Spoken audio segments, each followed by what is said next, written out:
Welcome to Homestead House, where we have Orla Dawson, Minister Orla Dawson, sitting here next to me, who graduated today after she solemnised a marriage, and delivered her beautiful, very profound funeral ceremony for herself. Yes, she was the deceased. Orla, huge, massive congratulations to you on this enormous achievement. Thank you, Lorraine. It's kind of a little bit surreal at the minute. So I'm kind of just taking it in now for a minute. It's just after all the work, a lot of hard work, which is, but to come to today, to reach today, to be a minister is amazing. It's a super feeling. It is absolutely amazing. And we saw the tremendous amount of work that you have put in and prepared for today.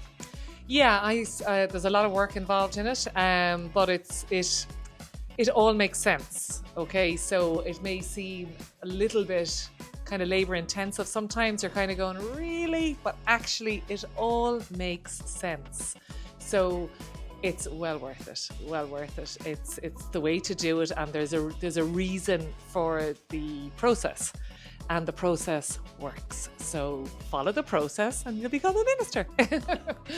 Well, we ask you to write, prepare, practice and deliver twice over your own funeral ceremony. And at the end, you said you really enjoyed the end of life celebration. I did. A little bit profound, I suppose, writing my own funeral, emotional. And the first time when I did the Zoom practice with you, I found that quite emotional. Today, not so bad, but it is, again, a bit surreal because there was people there listening to my story, and that's kind of a bit weird, really. But it is, it's funerals. I love them. Actually, I really like them. I enjoy every aspect of them. I think, it's a difficult time for families, and I think there's a lot of emotions at funerals. So for me, it's something that I think I really enjoy that area, that space. And Orla, you reached out to me, an SOS call, Lorraine. My friend's sister suddenly passed away, and am I ready to deliver her very personal funeral ceremony? And I said, it's a gift, Orla. You've got to take it. You are ready. You came, you saw me, you shadowed me in Cabra Castle a few months previous to that, and you were working on the funeral modules at that time. Tell us a little bit more about that. Yeah, so probably the best things that can happen to you is when you don't get to plan them. So this was, as you say, my friend's sister had passed suddenly, and she very kindly, and I felt extremely privileged to be asked to officiate at her funeral. And I did, and you were amazing help. And I pulled it together, and it was, oh my God, it was just a fabulous experience, and one that I feel honoured to have been given that opportunity to do that for that family at that really sudden, sad time in their lives. So I really enjoyed pulling the whole funeral together, and I suppose just helping them. You're helping them to, I suppose, not really come to terms, but just to try and pull the whole funeral together and to make it important for the person who has passed. And that's kind of can be a little bit tricky because emotions are high, and I at the end of it, I absolutely enjoyed every single minute of it. And today, when I had to perform my own funeral, I really enjoyed that too. So it is emotional, extremely emotional, but I loved it. I think funerals are for me. Well, how you delivered it today, it was absolutely exquisite. Thank you. It really, really, really was. And that's a question that I asked you earlier.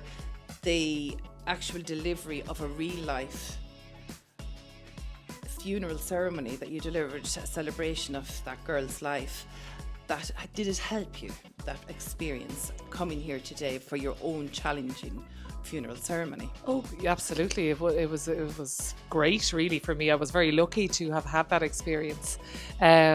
there's quite a bit of work has to go into a funeral in a very short space of time, given the time scale between the death and the funeral.